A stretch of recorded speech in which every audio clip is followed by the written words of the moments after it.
ក្នុងនាមខ្ញុំជាកសិករផងហើយក៏បច្ចុប្បន្ននេះជាកសិករគំរូមួយឬក៏ជាកសិករមួយដែលជាគ្រូបង្គោលនៃបណ្ដាកសិករផ្សេងទៀតពាក់ព័ន្ធក្នុងវិស័យដាំដុះដំណាំឈើផ្លែក្នុងស្រុកយើងហ្នឹងដែលធ្លាប់ប្រើយ៉ារ៉ាកន្លងមកជាពិសេសយ៉ារ៉ាដែលស្របច្បាប់ដោយនាំចូលដោយក្រុមហ៊ុនអង្គរគ្រីនហ្នឹងណាពេលដែលយើងប្រើទៅធ្វើឲ្យយើងមានអារម្មណ៍ប្រកបថាពេលដែលយើងប្រើទៅមិនមែនត្រូវបានខាតបង់ចោលដោយអត់ប្រយោជន៍ទេគឺពេលដែលយើងបាចទៅនឹងដីវាងាយរលាយលឿនហើយវាអត់ឃើញសល់សំណល់នៃក្របជីហ្នឹងនៅលើដីហើយបន្តមកទៀតអ្វីដែលយើងរត់តែពេញចិត្តគឺយើងប្រើតិចហើយយើងឃើញផលដែលល្អតបស្នងមកវិញហ្នឹងឃើញបានអ្វីដែលយើងចង់បានហ្នឹងខ្ញុំឲ្យតម្លៃជីដែលស្របច្បាប់ខ្លាំងជាងជីដែលមិនស្របច្បាប់ពីព្រោះជីស្របច្បាប់មានការទទួលខុសត្រូវពីផ្នែករដ្ឋពាក់ព័ន្ធទៅជាមួយនឹងសមាសធាតុក្នុងការ៉ុងជីដែលពេលដែលយើងជាវយកមកប្រើប្រាស់ក្នុងចម្ការពាក់ព័ន្ធទៅនឹងសវត្ថិភាពអ្នកប្រើប្រាស់សវត្ថិភាពបរិស្ថាននៅក្នុងចម្ការយើងជុំវិញខ្លួនហ្នឹងតើតើមានការទទួលស្គាល់ពីអាជ្ញាប័ណ្ណពីផ្នែក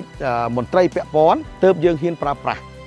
បើយើងនិយាយថាតើជីយ៉ារ៉ាតើមានចំណែកអ្វីដល់ដំណើរការញ៉ាំងឲ្យសេដ្ឋកិច្ចជាតិយើងរីកចម្រើនគឺទី1កាលណាយើងរកប្រភពជីដែលល្អមកប្រើកាត់បន្ថយចំណាយខ្ជិះខ្ជាដោយឥតប្រយោជន៍មានន័យថាយើងប្រើជីក្នុងកម្រិតតិចចំណាយអស់ទាបហើយយើងបានទិន្នផលខ្ពស់ដោយហេតុថាជីនឹងវាមានគុណភាពល្អស្រាប់កាលណាយើងប្រើទៅយើងឃើញផលតបស្នងត្រឡប់មកវិញបានលឿនដូចជាថាស្លឹកក៏ល្អលូតលាស់ក៏ល្អប្រកបជាមានផ្លែផ្កាល្អដូចជាខ្ញុំក៏ល្អមកអញ្ចឹងបើអត់បានប្រើជីយ៉ារ៉ាដែលនាំចូលស្របច្បាប់ដោយអង្គរគ្រីនទេវាពិបាកក្នុងការសន្មត់ថាតើផលដែលខ្ញុំរំពឹងបាននោះវាកម្រិតណាកាលណាខ្ញុំបានផលច្រើនតាមកម្រិតដែលខ្ញុំចង់បានស្មើនឹងជួយដល់